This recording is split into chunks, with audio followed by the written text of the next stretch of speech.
বিসমিল্লাহির রহমানির রহিম। আসসালামু আলাইকুম। সবাই কেমন আছেন? দেশ এবং দেশের বাইরে থেকে যে যেখান থেকে আমার পেজটি দেখছেন, আমি সবাইকেই আন্তরিক অভিনন্দন এবং শুভেচ্ছা জানাচ্ছি। তো ইয়েস্টারডে গতকালকে প্রচণ্ড ঝড় বাতাস এবং মেঘ তুফান, আমার মনে হয় সবই হয়েছে। আমাদের এখানে কারেন্ট ছিল না। তারপর ওয়াইফাই লাইন, কোনো কারেন্ট না থাকলে তো ওয়াইফাই লাইনও থাকে না।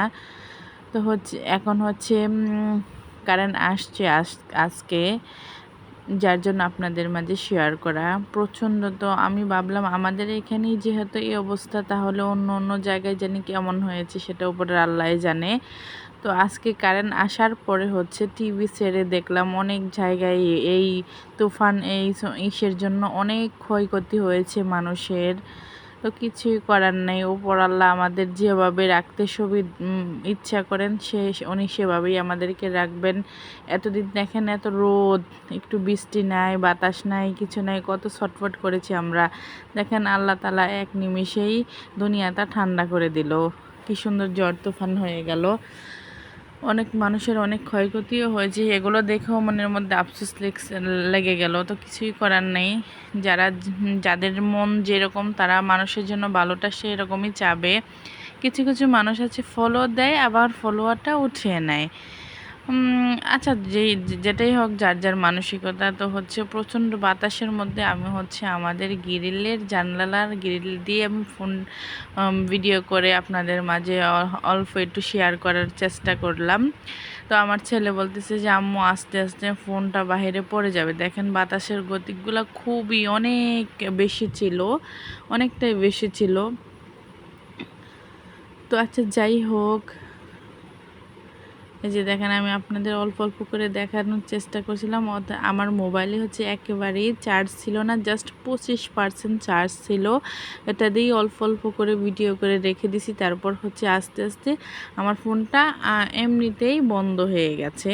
তারপর টানা একদিন আমার ফোন একেবারেই বন্ধ ছিল, চার্জ ছিল, কারেন্ট ছিল না, বিদ্যুতের লাইন লাইন জায়গায় জায়গায় ছিঁড়ে গেছে, এই জন্য কারেন্টও ছিল না। আপনারা জানেনই, এটা আর বলার কিছুই নাই। এই যে দেখেন প্রচণ্ড বাতাস। তো আমার যখন প্রচণ্ড বাতাস ছিল, যখন তুফান ছিল, তখন আমার ভিডিও করতে মনে ছিল না।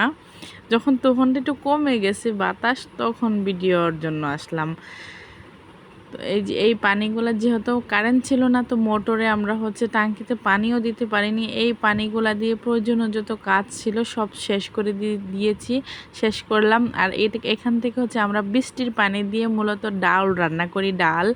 আর উইকলি আমি একদিন হলেও পাতলা ডাল যেটা রান্না করি, আমার বাচ্চারা ডাল দিয়ে ভাত খেতে ওরা খুব পছন্দ করে। ডাল, মাছ আর ব্রয়লারের মাংস ওরা খুব পছন্দ করে আমার বাচ্চারা। এদিক দিয়ে আমার শ্বশুর বের হয়েছে, উনি দেখতেছে কোথায় কি সব টিনে হয়ে যাচ্ছে। আর এত সুন্দর ওয়েদার, বৃষ্টি, ঠান্ডা, কোনো কিছু না খেলে কি হয়, বাট এই রান্নাটা আপনাদের মাঝে আমি শেয়ার করতে পারিনি। আমার এতটাই খারাপ লাগেছে, কিছুই করার নেই। আমি জাস্ট অল্প অল্প করে এখানে আমি আপনাদের ব্লগটাই আজকে দেখাই দিচ্ছি।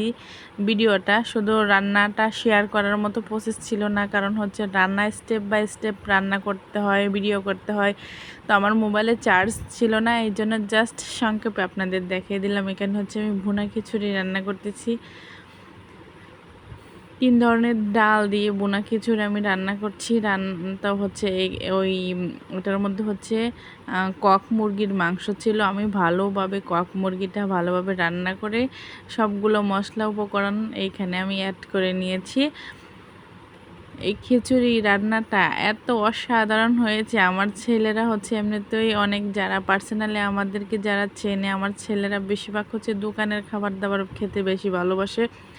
ওরা বাসার খাবার খেতে তেমন একটা পছন্দ করে না। তো ওই খিচুড়িটা রান্না করার পরে আমার বড় ছেলে একটু পর নিয়েও খাচ্ছে, এতটাই টেস্ট হয়েছে আলহামদুলিল্লাহ।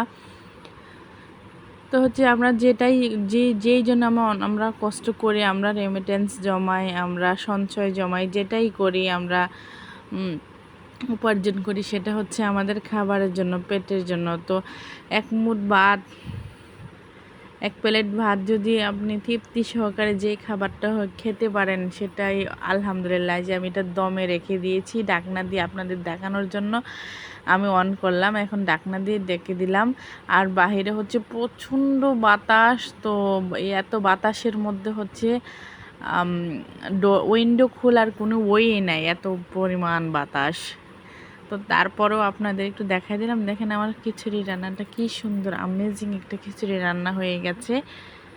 তো আই হোপ আপনাদের কাছে অনেকটাই ভালো লাগবে আমার আজকের এই ব্লগটা। আর ওদিকে দেখেন কি প্রচণ্ড বাতাস হচ্ছে, পানি এরকমভাবে আসছে আমার বারান্দার ভিতরে পানি ঢুকে যাচ্ছে।